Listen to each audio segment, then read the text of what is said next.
This one comes in the 6th inning with Molina at third, 1 out, and a 1-ball, no-strike count on Chris Carpenter. Well, if this doesn't bring back memories, 4th of July and raining in Atlanta.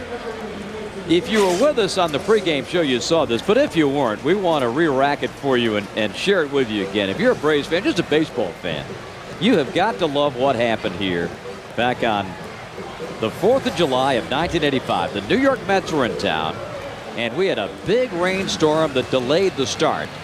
And then the New York Mets and Atlanta Braves played one of the wildest extra inning games in baseball history, a contest that lasted through a second rain delay, and they played 19 innings before the ball game ended close to 4 a.m. on the 5th of July.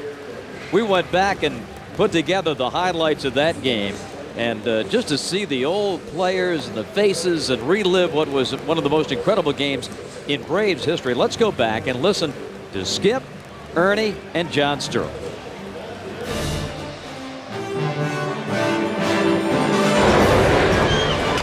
Line to the right center field. Nobody's going to get that ball. At least one will score. Strawberry comes up. They're going to wave Harper. If he doesn't fall, he'll make it. And the Braves lead 3-1.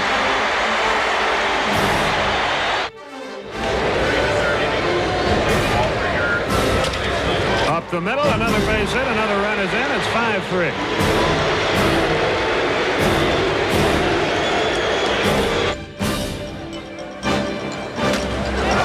There's a base hit to right field at 6-4 Mets.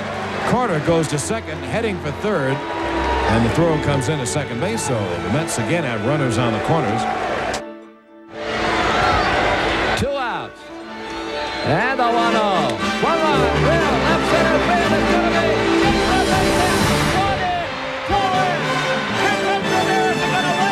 He's going to score. Murphy cleaned him up.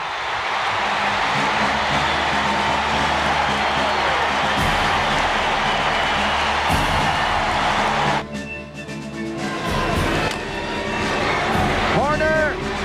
Only one play. Safe at first. And the game's tied.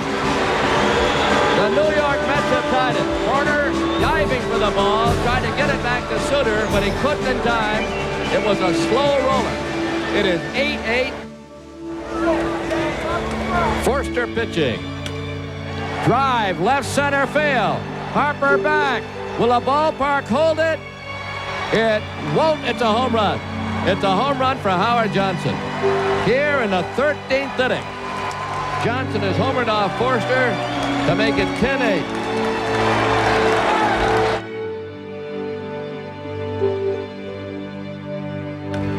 There's a drive to left.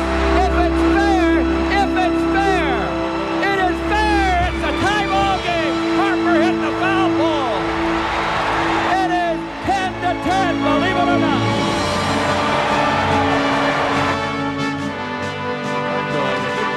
Call strike 3. Strawberry couldn't believe it. He's arguing with Terry Tata. Here comes Davy Johnson and Strawberry's out of here. Tepper's a little short right now due to the longevity. And Johnson shouldn't be out there arguing about balls and strikes or he'll be gone. He's gone too. You cannot argue about balls and strikes. Strawberry throws a batting helmet, the bat.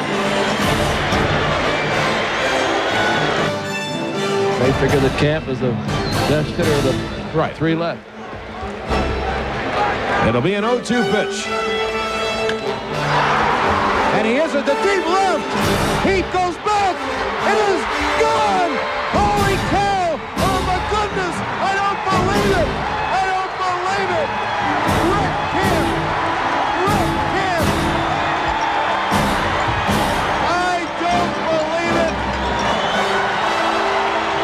Remember what I just said. If he hits a home run, that certifies this game as the wackiest, wildest, most improbable game in history.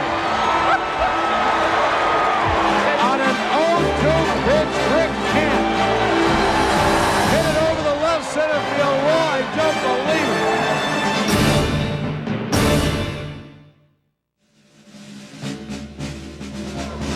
And the 0-1 pitch.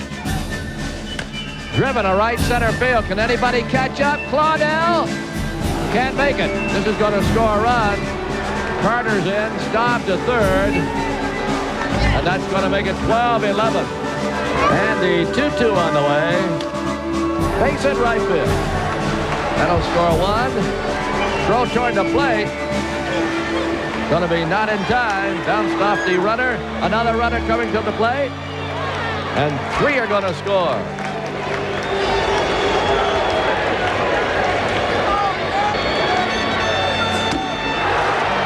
Swing and a miss, and it's over as Camp goes down on strikes. And listen to the hand from these fans here for both sides. Really, we talked about this. Well, what an effort.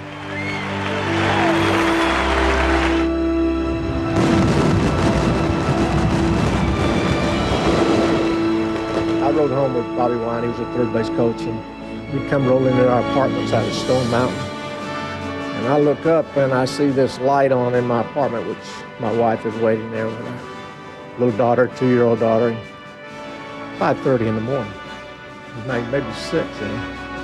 So I just came walking in. She said, "Where have you been?" And I said, "You won't believe this, but the game just got over." And she says, "You're right, I don't believe it. You sleep in the car." So I had to sleep in the car for a few hours and then get up and go back to the ballpark. Well, the thing I remember the best was I went home, and by the time I got home, the morning paper was there. And I picked it up, and I was driving down the driveway, and I started laughing because, as I told my wife when I got home, I said, "Honey, I've gotten home this late a lot of times. This is the only time I've ever done it with a clear conscience."